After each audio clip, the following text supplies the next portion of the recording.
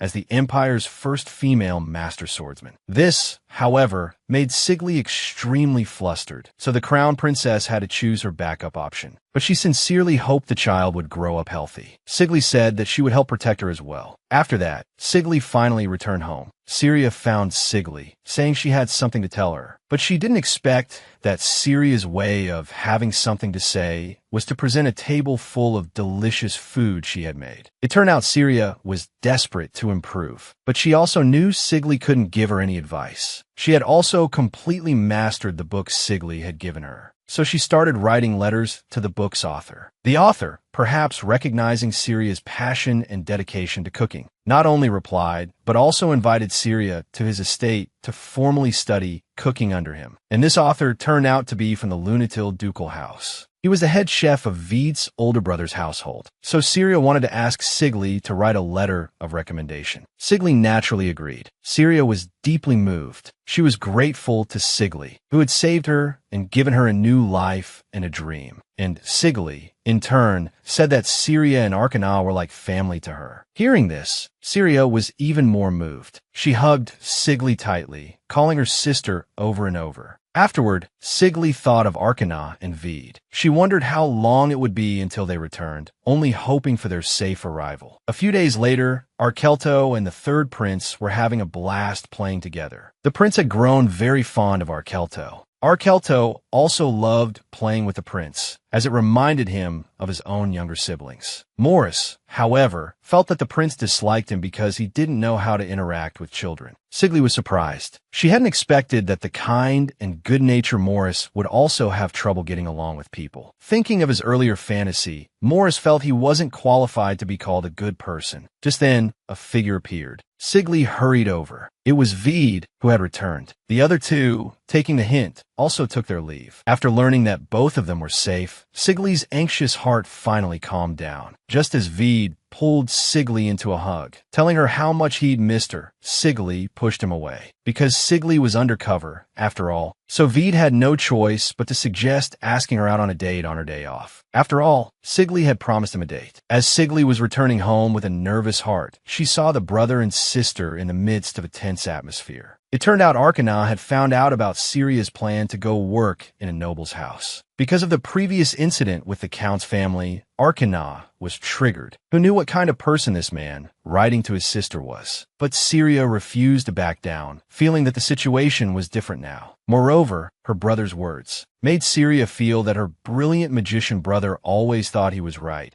and that she was just a foolish little sister who couldn't even decide her own future, and thus couldn't do what she wanted. So she threw out the line, "Stop meddling in my affairs," and turned to leave. Sigly also sensed that Arkana was somewhat triggered and asked him why. But it was natural for Arkana to be triggered. He was deeply repulsed by nobles. After all, no one could possibly understand the dangers he and his sister had gone through just to survive, or how they had managed to live to this day. Afterward, the two sat down, and Arkana regained some of his composure. The previous incident with Syria had caused a huge commotion that had only just died down. He was afraid that if his sister went to a noble's house, the rumor was brought up again, causing harm to Syria. Lyde believed that since she was going to the ducal house of Lunatil, there shouldn't be such dangers. But Lyde overlooked one point. The Lunatil family was secretly plotting a rebellion with the crown prince. What if they failed? Syria would also be implicated. But Lyde firmly stated that the plan would not fail. As long as she was alive, she would definitely stop the emperor. In the end, Arkana was moved by Lyde, but he wanted to personally go and ask about the atmosphere among the knights and servants in the ducal house of Lunatil. If even one thing made him uneasy, the matter would be dropped. Lyde told him that the reason Syria wanted to go to the ducal house was that being recognized by people in the same profession held a special meaning. Afterward, Arkana asked Lyde how her infiltration plan was going, but it was obvious that Lyde hadn't even received a mission yet. She wanted to find clues about the emperor's collusion with the magicians as soon as possible. Arkana proposed that he could help Lyde create an item that reacts to magic. Although it would only react to high concentrations of magic, it was better than nothing. Moreover, his teacher had already agreed to help him investigate the magic of immortality. Lyde was very happy to get the help of the Ice Tower. The next day, Lyde went to Marie's house. When she learned that Lyde was going on a date with Vede, Marie was even more excited than Lyde herself. Marie naturally offered her full support, but unfortunately, her style of clothing didn't suit Lyde. In the end, she thought of the clothes her older sister had left behind, and they actually suited Lyde quite well. And so, Marie and the servants were busy all day. Finally, proud yet exhausted, they watched Lyde leave. Vede had long made ample preparations for this day, eagerly awaiting its arrival. But the moment he saw Lyde, he was completely stunned. Was this still the Empire's #1 female master, Lyde? He thought a goddess was sitting in the carriage. Vede had considered that Lyde might come on the date in her uniform, but seeing her so carefully dressed up for him made him very happy. And Lyde, after all her effort, received a response, validating that her hard work had not been in vain. Lyde was also very happy. Afterward, the two of them talked a lot, sharing their experiences. But unlike other people's, Vede's idea of a date wasn't just eating, drinking tea, and chatting. After careful consideration, the first activity was surprisingly horseback riding. Although she had never ridden in a skirt, it was also the first time she had ridden without having to hold the reins herself. But this experience was very novel for Lyde. Afterward, the the two had lunch together. Lyde wondered if two people from opposing factions could really be so brazenly out and about like this. She worried this matter would reach the Emperor's ears. But Vede explained nonchalantly that by being together so openly, that the Emperor might not be suspicious. After all, how could a spy openly go on a date with someone from the Crown Prince's faction? But what Vede was actually thinking was that perhaps this way, the Emperor wouldn't let Lyde get too deeply involved in his affairs. Although it would become more difficult for Lyde to obtain information, it would also reduce the possibility of her encountering danger as much as possible. At this point, Lyde brought up how Syria wanted to study at the ducal house of Lunatil, but was opposed by her brother, Arcana. Vede said he could tell Arcana not to worry. The ducal house managed its servants very strictly and had systems in place to prevent any unsavory incidents. Most importantly, who would dare to bother a girl whose brother is a magician? If he was still worried, he could go and see for himself. After all, to be noticed by the head chef, her talent must be extraordinary. After their meal, the two looked at the sky, which looked like it was about to rain. Vede had originally planned to take Lyde on a boat ride, but it seemed they would have to cancel. But Lyde took Vede's hand and said it was okay. It would be a novel experience for it to suddenly rain halfway through a boat ride. In fact, this was Lyde's first time on a boat. Before, with Marie and the others, they would always go to flower shops, dessert shops, and clothing stores. Thinking of Marie, she suddenly remembered that Marie had told her to try fanning herself like this when she was alone with Vede. But her stiff expression and movements made Vede burst out laughing. When a person who is usually aloof and unskilled at such things suddenly does something strange, it's very cute. And whether it was her inexplicably dazed look or her completely unguarded state, Vede found it all especially cute. Just then, it finally started to rain. Vede rowed hard towards the shore. By the time the two ran into the carriage, they were soaked to the bone. Vede saw Lyde shivering from the rain, but his clothes were also completely wet. He had no choice but to take off his clothes. Lyde was already very shy at this point, but Vede suddenly pulled Lyde into a tight embrace. He wanted to use his own body to warm Lyde up. But at this moment, Lyde no longer felt cold. She could only feel herself starting to heat up, and her heartbeat grew louder and louder. So she pushed Vede away, and after muttering a few words of farewell, she hastily jumped out of the carriage and fled. Lyde fled to Marie's house. She felt very sorry for getting Marie's dress wet. Marie immediately had the servants arrange a hot bath for Lyde. Marie didn't care about the dress. She was just upset to see Lyde in such a state. After Lyde came out of the bath, she explained her date experience to the two of them. Marie was furious. They were only in a contract relationship, yet Vede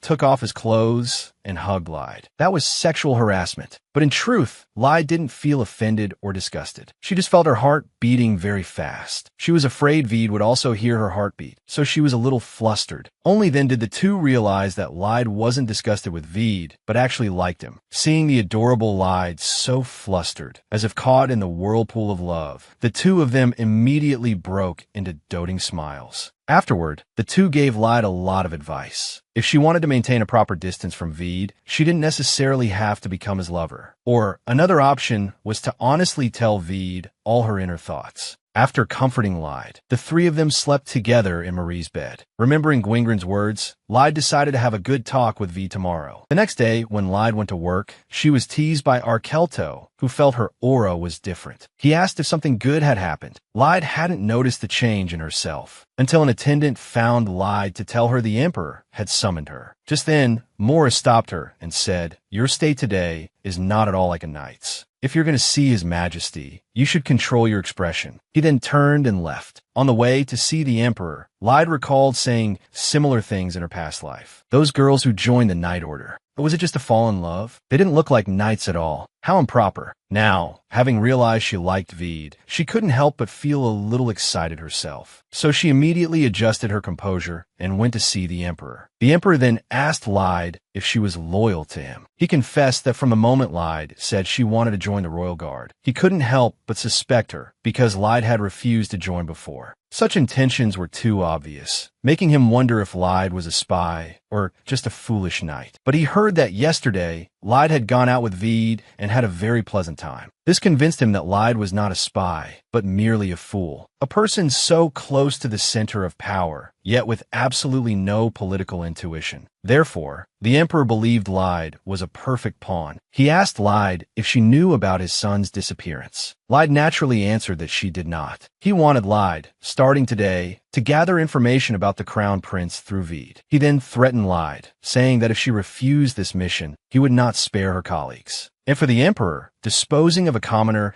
and someone abandoned by a viscount's family was as easy as flipping his hand. Unable to bear the thought of her companions being harmed because of her, Lyde could only agree. At this moment, the emperor suddenly poured Lyde a glass of wine. This was his usual tactic. The emperor never completely trusted his own pawns. So, to prevent his pawns from escaping or betraying their master, he had devised this method. The wine contained a slow-acting poison. As long as Lyde came to report the information she gathered every week, thought the emperor would give Lyde a week's worth of antidote. If Lyde tried any tricks, her friends would also receive this cup of wine. Lyde fell into a panic. She didn't know what to do. She couldn't tell Vede about this. Because of Morris and Arkelto, she couldn't let the two of them fall into a dangerous situation either. She didn't want to die, and even less did she want to get her companions killed. She forced herself to calm down. The emperor's specialty was seizing people's weaknesses and manipulating them. She had to start rationally analyzing the current situation. She had to find evidence or proof related to the immortality magic. To find it, she had to investigate the situation around the emperor, provide him with a mix of true and false information to minimize the crown prince's losses, and simultaneously win the emperor's trust. Not only did she have to conceal key intelligence, but even when providing real information, she had to make subtle changes to the details. Also, she had to keep this from Vede. If she told him, it would very likely ruin everything. So it was better not to confess her feelings. The current situation was fine. Besides, the emperor already thought they were lovers. Fate was cruel. Just this morning, Lyde had been smiling while eating breakfast. Her heart had been leaping with joy at the thought of seeing Vede that evening. But after coming to work, Lyde felt as if she had fallen into a dark abyss, a feeling that everything had vanished. Truly, work is the root of all evil. Afterward, Lyde checked her appearance. After confirming she had returned to her usual nightly state, she went to the third prince. The third prince ran towards Lyde, as usual. Just then, the two of them noticed that Lyde, who had been so happy in the morning, was now a bit gloomy. It seemed something had happened. Afterward, Lyde mentioned to the third prince that the crown princess wanted to see him, adding that he could refuse if he didn't want to. The third prince said meeting was fine, and that he also wanted to see his little niece. But he was afraid of being blamed by the emperor and empress. Lyde would, of course, take him to see the crown princess in secret so they wouldn't be discovered. And so, the third prince agreed. On the way back, the two of them saw that Lyde was not in a good state. They kept asking her what had happened. They were very worried about Lyde and wanted to help her share some of the burden. But Lyde couldn't tell them the truth. She could only explain that she had been assigned a personal mission, but couldn't say what it was. Morris, standing by, realized how despicable and clumsy he had been for saying what he did that morning. He had said those words out of jealousy. He was angry that someone had made Lyde wear that expression, and he knew who that person was. It was clearly a personal matter, yet he had linked it to her professionalism and taken his anger out on Lyde. He sincerely apologized to Lyde, but Lyde believed she had really needed that advice, and that Morris wasn't wrong. Just as Morris was about to explain, Vede walked out, wanted to talk with Lyde. At this moment, Morris noticed Lyde seemed somewhat uncomfortable. Thinking she didn't want to see Vede, he strode forward to block him. But Lyde stopped him. She decided to talk with Vede first and told the other two to go on ahead. But it had been fine when the other two were there. When she faced Vede alone, all the bitterness and grievance in her heart surged up, and she felt her nose tingle. Vede had come to apologize for what happened yesterday, but he noticed that while Lyde said it was fine, that she wouldn't even turn to look at him. He hoped Lyde would tell him her true feelings. Lyde wanted to turn around and tell Vede not to blame himself, but Vede discovered that Lyde was actually crying. He immediately stepped forward to wipe away her tears, realizing at the same time that something was very wrong. Lyde realized that even if she didn't face him, wasn't honest, and even avoided him, Vede would still touch her so gently and worry about her so tenderly. She really couldn't face Vede, afraid that in the next moment she would blurt everything out. She had to run away. Meanwhile, Arkana was very dejected. He thought Syria would have calmed down by now, but she still refused to see him. So he prepared to pay a visit to the ducal house of Lunatil. Just then, a voice sounded in his mind. He instantly realized that the person greeting him was a magician. Unsurprisingly, this person was one of the stragglers the ice tower had been searching for, and her purpose for coming, that was to invite Arkana to join them. They had been watching Arkana and greatly valued his potential. Arkana remained very calm. He neither refused nor accepted, instead stating he wanted to learn about the organization first. The magician's name was Fifi. She said that if he was interested, he should come find them.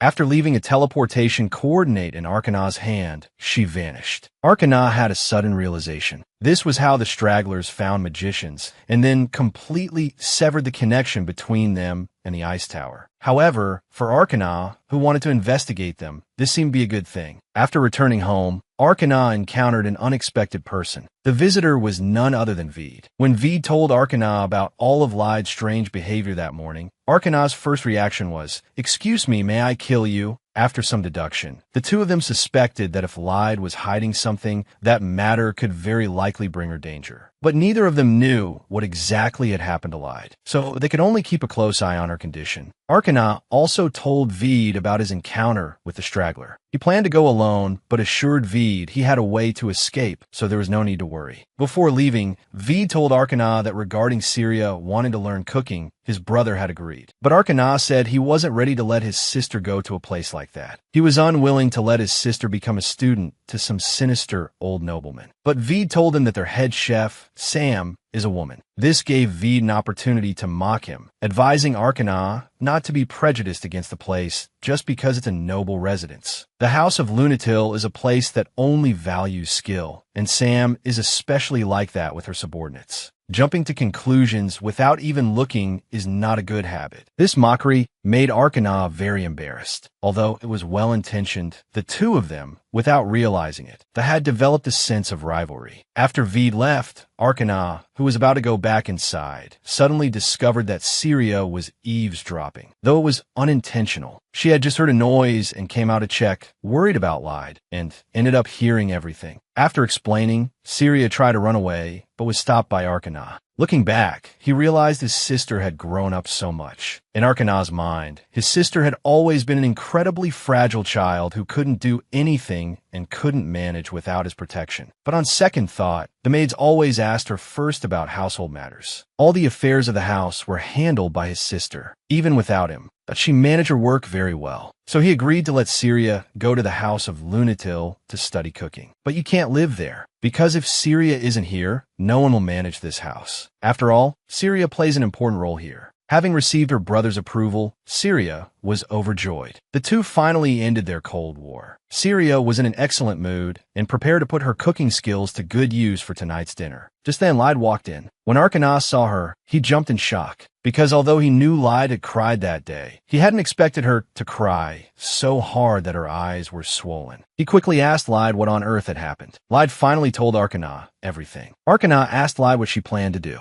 Lyde said she had to complete the mission, whether it's a magical item or something else. As long as she finds the evidence to bring down the Emperor, all of this will be over. On this day, the third prince secretly met with the crown princess. They had become very distant due to the complicated relationships within the royal family. But the crown princess, whether out of sympathy or a desire for a closer relationship with the third prince, was very warm towards her young brother-in-law, saying frankly that she wanted to get closer to him. Afterward, the third prince met his niece, Lucy. The crown princess expressed her hope that the third prince would be a good uncle from now on. The third prince was also moved by this young life and promised that he would. Later, Lyde went to the emperor. It was time for her to submit her intelligence. But the person waiting for her was not the emperor, but a man in a black robe. He claimed to be meeting Lyde on his majesty's behalf and told her to report her intelligence. But the information Lyde provided did not seem to satisfy him. He stated bluntly that his majesty would be very disappointed with so little information. Lyde had to explain that it had been difficult to see Veed recently. The man then took out the antidote, but said that to receive it, she had to provide something of equal value. At this point, Lide's stomach was churning with pain, as if being twisted by a knife as the poison took effect. But she could also see that the man before her didn't care about the intelligence. He just wanted to toy with her. Just then, the man kicked Lide in the stomach,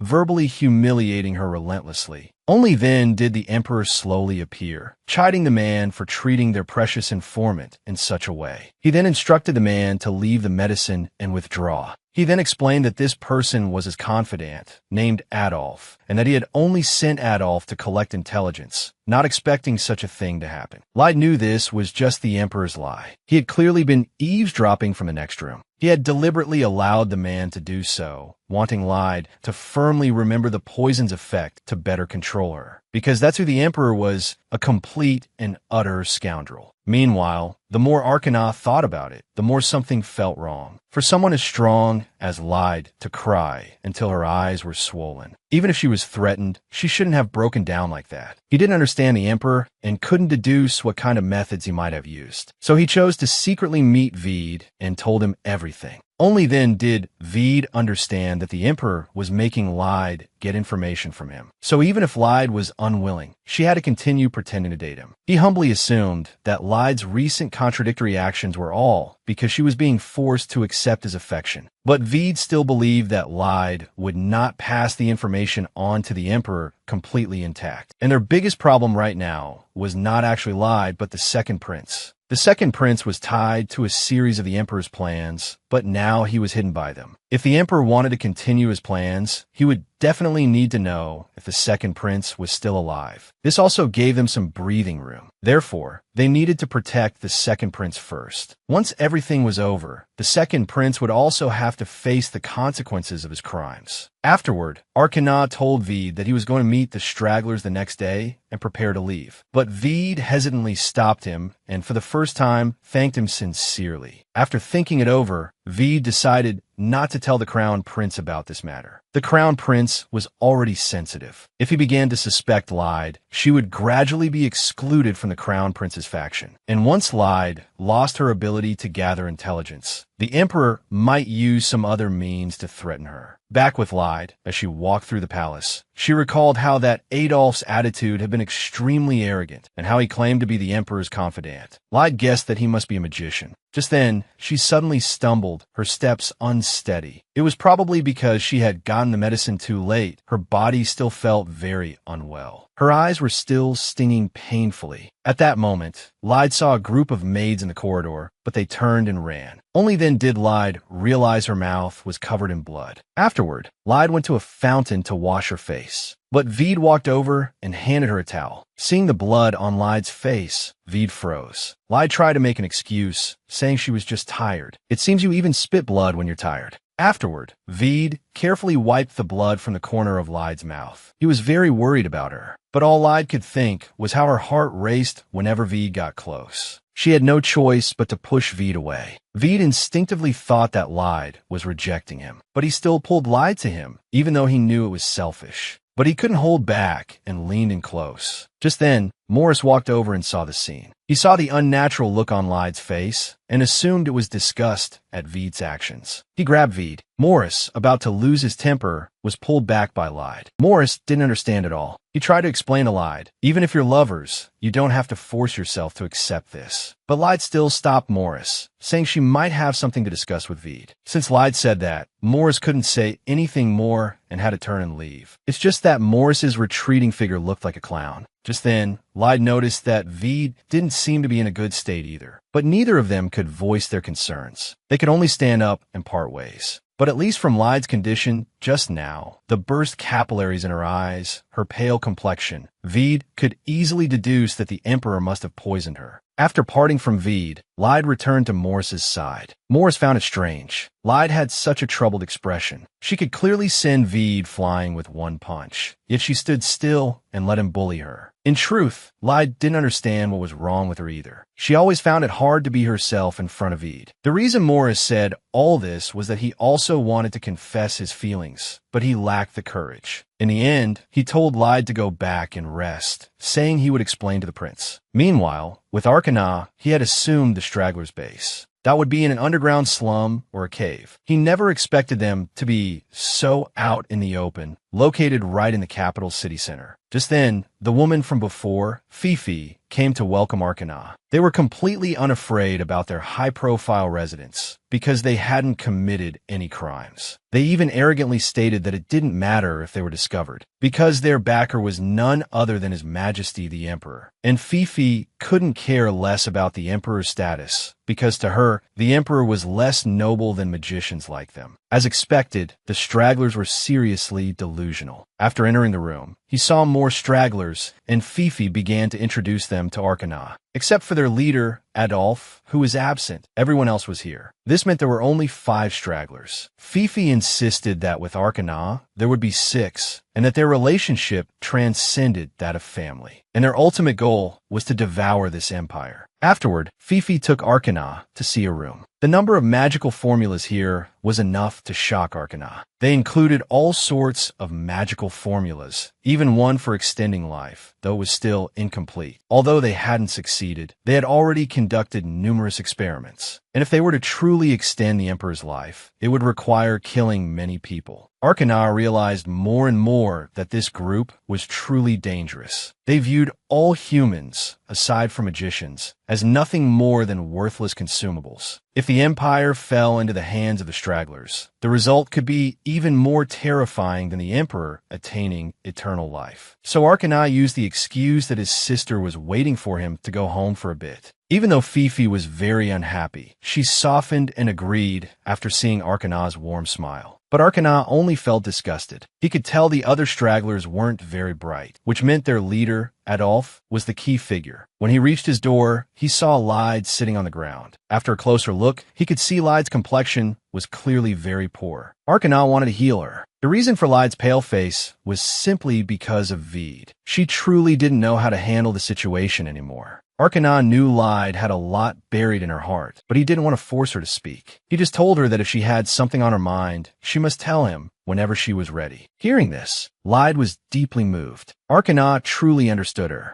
Afterward, Lyde mentioned her encounter with Adolphe, guessing that he was the leader of the stragglers. Arcana confirmed her suspicion, as he had met the magicians that day. But to prevent them from monitoring him, he had to move. It was a pity, because Lyde had been very happy during the days they lived together. Arcana comforted her, saying that even if he moved out, he would always be her magician. That would never change. Afterward, the 3 of them gathered again at Marie's house. They also noticed Lyde's pale complexion. This was because every time the Emperor gave Lyde the antidote, she would break off a small piece. This was because she was worried about encountering a situation where she couldn't get the antidote again. She could use the saved portion for an emergency. But because of the reduced dosage, the poison continued to harm her body, which was why her face was pale and her physical condition was much worse than before. Marie had to apply heavy makeup on Lyde to cover her pale complexion. The reason they were getting made up was that they were going to masquerade ball. It was a masquerade ball after all, to prevent Lyde from being recognized at a glance. They had no choice but to put a wig on her. This was the final result. As for Marie, she came to the ball to find her one and only true love. Although, as it turned out, she was surrounded by a bunch of true loves. Just then, a man walked up to Lyde and asked her to dance. Lyde accepted because she recognized him at a glance. It was Vide. Afterward, the 2 went up to the 2nd floor. Meeting her beloved boyfriend again, Lyde's body began to feel warm once more. But she no longer resisted this feeling. Seeing her shy appearance, Vide started to joke around. You already have a lover, yet you still come to this kind of ball. Then, Vide pointed to the side, at the silhouettes behind a curtain. Only then did Lyde realize just how open this ball was. It took her a while to realize what it meant for Vide to be here, even though he already had her. Seeing Lyde like this, she was just too cute. Vide absolutely loved it, but he realized that the more he tried to express his true feelings, the more he would put Lyde in a situation she didn't want. In order not to make Lyde suffer, he forced himself to say something against his heart. The reason I'm here, isn't it because our relationship is a joke? Lyde instantly felt a tearing pain in her heart. Facing Lyde like this, Vide continued to speak. Besides, you feel the same way I do, don't you? You didn't actually take it seriously, did you? Lyde had no idea how to respond. She just lowered her head and said nothing. Only when Vide went out to get drinks did she let her tears fall uncontrollably. She thought that in this relationship, she was the only one who had fallen in love. And when Vide returned with the drinks, Lyde had already put her mask back on. She then took the glass and drank it all in one go.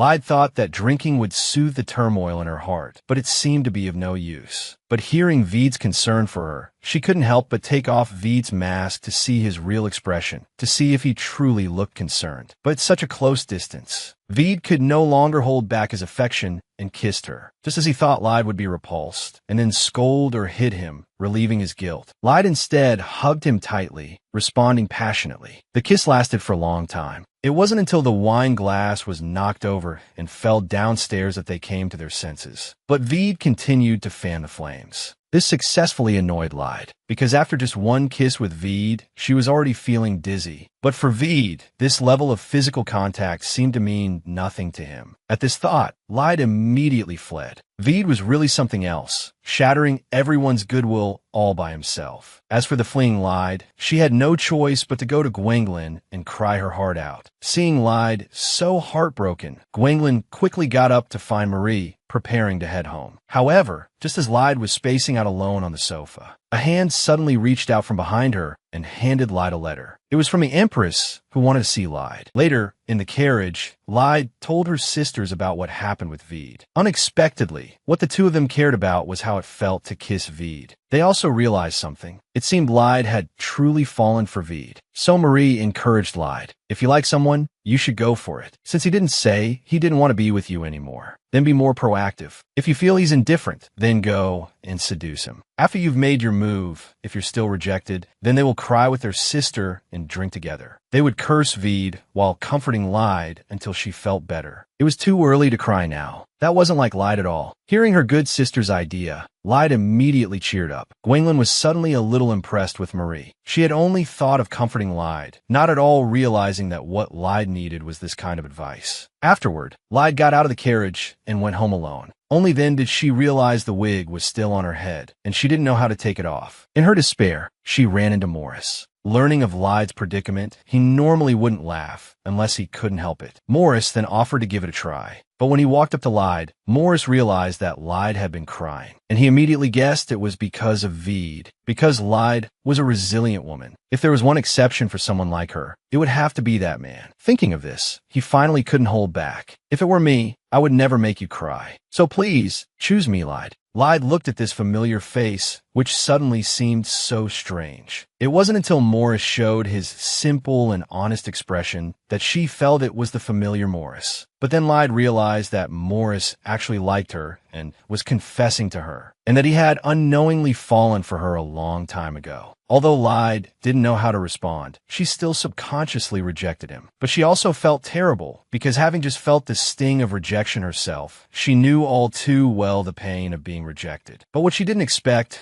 was that Morris already knew this, so he wasn't very surprised. However, he wanted Lyde to remember that he really liked her. He would treat Lyde as the most precious person in the world. Later, on the way to take Lyde home, Morris brought up some recent internal news. The entire royal guard was unstable, because besides the nobles who were demanding the disbandment of the royal guard, even some of the Marquis families that had previously remained neutral had started to join in, and they were taking an even harder stance. Especially Gwendolyn's fiancé. But His Majesty's attitude was also very firm, so the royal guard would not be disbanded, but it was also being restricted. Time always flies when you're chatting. It was time for Morris to say goodbye. But after learning of Morris's feelings, Lyde suddenly felt a bit awkward about physical contact with him. After returning home, Arcana was still awake, and he could see that Lyde seemed to have been crying again. Lyde then told Arcana about everything that had happened that day. Although he was shocked that Lyde had fallen for Veid, what he wanted to do more was to give Veid, who had said those heartless words, a good beating. But he also knew that with just a little push from Lyde, Veid would surrender completely. And since Morris had confessed, it meant he must have been prepared to be hurt after being rejected. And instead of worrying, Lyde should just try to act naturally around him. For some reason, whenever Lyde listened to Arcana's advice, she would feel much more at ease. It was as if he were a worm in her stomach. The next day, at the Crown Prince's palace, the Crown Prince felt that something was very wrong lately. All sorts of trivial information that only they should know was constantly being leaked. But Veid advised the Crown Prince that if it wasn't important intelligence, he should just ignore it. But this sentence made the Crown Prince fly into a rage. As expected, Veid knew something, but wasn't saying it. Was he trying to make him suspect Vede? Seeing the Crown Prince's fury, Vede had no choice but to admit that he had leaked some information, because only by doing this would the other party stop digging deeper into them. The Crown Prince was furious about this. Why hadn't he been told beforehand? But he knew Vede would never betray him, so he asked about Lyde's situation. But Vede didn't reveal much, because the Crown Prince, in his current state, if he detected even a hint of suspicion, would probably get rid of Lyde immediately. However, Vede, having just dealt with the Crown Prince, ran into Arcana in the hallway, who had come to hold him accountable. It honestly scared him so much he almost drew his sword. Since he had snuck into the palace, the two found a quiet place. Although Arcana really wanted to cut Vede down, his rational side knew that Vede thought he was doing this for Lyde's own good. If Lyde no longer needed him, he would weaken the importance of the contract itself to lessen Lyde's psychological burden. But Lyde had already said she would pull herself together and be more proactive. He didn't want Lyde's efforts to be in vain.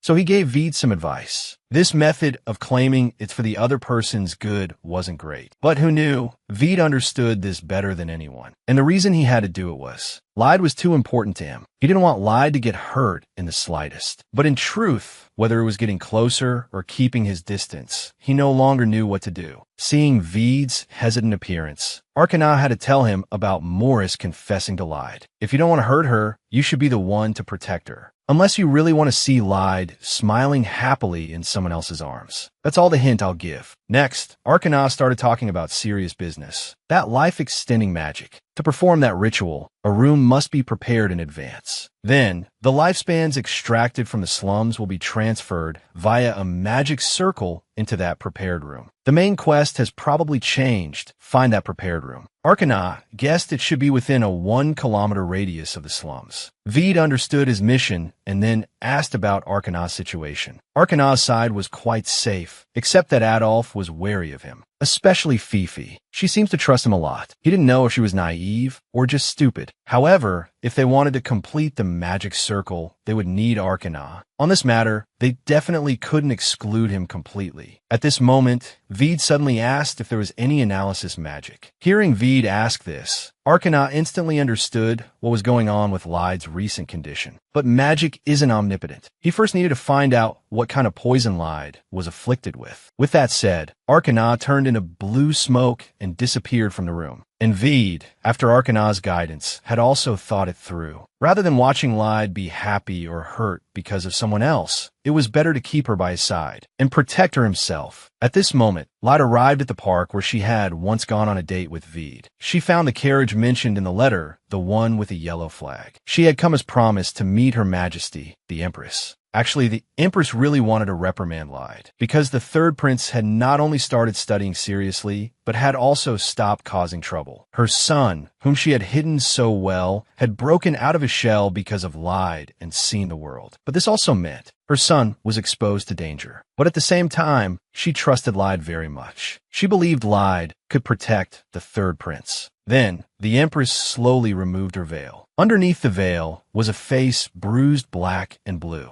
This was the reason she hadn't seen her son before. In an entire empire, there was only one person who could strike the Empress's face, using supreme power to inflict violence on the weak. At this moment, Lyde was filled with resentment towards this king. As a young girl, the Empress was full of expectations. After all, very few could attain this position. Although he was older than her own father, to him, women were like dolls to be shown off, objects to vent on occasionally. Despite this, she still fantasized that as long as she gave birth to a son, her treatment would be different. But it wasn't until the Empress gave birth to an heir that she discovered that to His Majesty, a son was merely an enemy who would take away his power. The Empress, who had come to the empire full of hope, ended up losing her youth and her sense of worth. So she made up her mind to protect the only son she had left by her side. At the same time, she established her own rules and has followed them to this day, even though it would hurt her son. Until Lyde appeared. It was clearly a task given to Lyde by His Majesty to punish her. But unexpectedly, the third prince liked Lyde so much. But in any case, the Empress could no longer protect him in the same way. So she hoped that Lyde would become the prince's shield. Lyde immediately swore on her sword and her honor to guarantee the third prince's safety. Although the Empress also knew that in this palace where everyone was in danger and the empress and prince could barely fend for themselves, a mere oath was of no use. But she was still won over by Lyde's resolute gaze. From then on, the two of them were on the same side, so she wanted to share a story with Lyde. A story about a foolish magician and a powerful figure who wanted to control him. After Arcana actively threw himself into the life extension magic design project, many parts of the design were improved. But activating this magic required an enormous amount of magical power. Arcana was curious whose ring would be enough to support this magic. Who knew that Fifi would tell him it had nothing to do with a ring? They were going to use a sword pearl, which is the core of a spiritual power user. That would be enough. Arcana wanted to continue fishing for information, so he asked where the spiritual power core would come from. But just then, Adolf came out. He told Arcana to ask fewer questions. But this made Fifi unhappy. They ordered Arcana around all day, but kept things from him. What kind of family is this? Adolf seemed to be at a loss only when it came to Fifi. He replied helplessly that His Majesty would take care of it for them. Presumably, the Emperor would seize the spiritual power core from a master. Moreover, Lyde's weakness had already been exploited. What if the goal wasn't just that, but also to take her spiritual power core? In other words, the most likely candidate was Lyde. Just then, Adolf interrupted his thoughts. He told Arcana that the sword pearl could only be extracted from a living body. Once a person dies, the sword pearl also dissipates. So that thing is very hard to get. At this point, Adolf took out a new design blueprint. This was the original blueprint with a new formula added, and his real goal was to obtain the Emperor's throne. He wanted to use this to create a magical empire. Make everyone submit, make magicians the true rulers, and then make the Ice Tower pay the price. However, as a fellow magician, he would be lenient. Arcana found it laughable. This group of people had clearly never bowed to real power or strength, let alone despaired. Yet they set an abstract target and fantasized about abstract revenge. What an abstract group of people. At the same time, he discovered that Fifi seemed to have a special hatred for the spiritual power masters, because she felt that the magicians were all locked up in the magic tower and treated like foreign objects. Yet only the masters were praised by everyone as if they were amazing. So she wanted to kill all the masters. After Adolf left, Arcana started to ask about the story between Fifi and Adolf. And Fifi told him everything without hiding anything. She was an orphan who entered the magic tower at the age of 5. Because she was smart and learned magic quickly, everyone praised her as a genius and doted on her. At 13, she was appointed as an official magician and had to leave the magic tower. During that time, her magic needed to be sealed, and she had to survive in the outside world for a year. Arcana had once gone through this as well. She wandered the Empire for a year, but she found that humans were too stupid. Things that could be easily solved with magic, they would use dozens of people, spending several days and great effort to complete. They would also, in taverns, praise the heroic deeds of spiritual power users endlessly, and they treated her, a magician, like a useless child. She wanted to show them how powerful she, a magician, was, so she taught them a lesson. The reason she could only use magic was because she was too young at the time. The magic tower was worried something might happen to her, so they didn't perform the sealing ritual on her. And just when she didn't know what to do, Adolf appeared. He didn't blame Fifi for her mistake. Instead, he praised and comforted her. Humans are too weak. It is their honor to die by a great power. Fifi strongly agreed with this idea, and so she never returned to the magic tower, but followed Adolf instead. The reason Fifi liked Arcana so much was that she thought Arcana had endured the seal but left the magic tower without accepting the magician appointment. It was as if he were a magician who broke the traditions of the old era. On the surface, Arcana was all smiles, but inwardly he was cursing up a storm. After accidentally killing people, someone conveniently appeared to rationalize her mistake. Just because she didn't want to admit her own fault, she followed him unconditionally. Only then did Arcana realize that Lyde hadn't just saved Celia's life, she had saved his life as well. For this reason, he had to work even harder to get Adolf's plan out of him.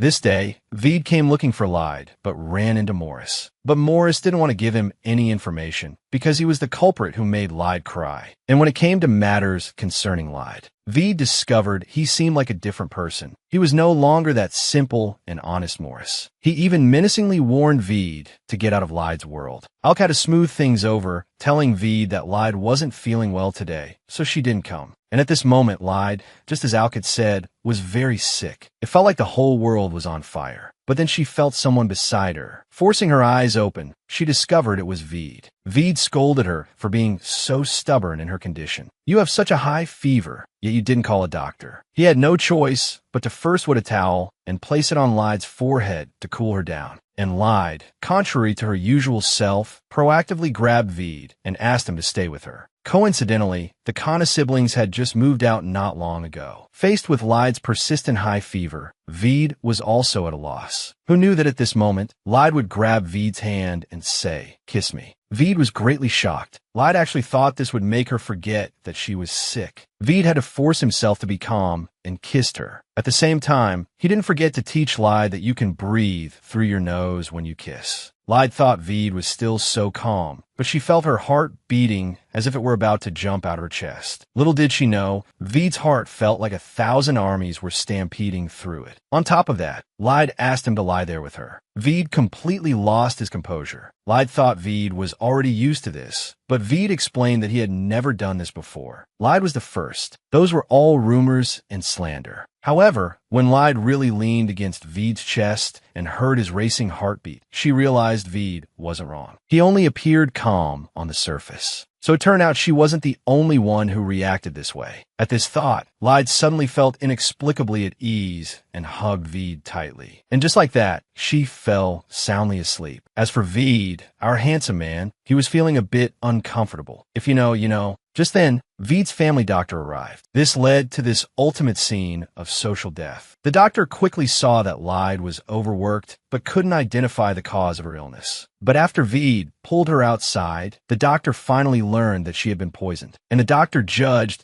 that it didn't seem to be a common poison. She could only first prepare some herbal medicine to try and control the speed of the poison spread. Afterward, looking at Vede, who had been busy by her side all day, Lyde once again invited him to sleep with her, but was rejected by Vede. She could only continue to pat the empty space next to her to vent her dissatisfaction. Seeing such an adorable Lyde, Vede truly had no ability to resist. However,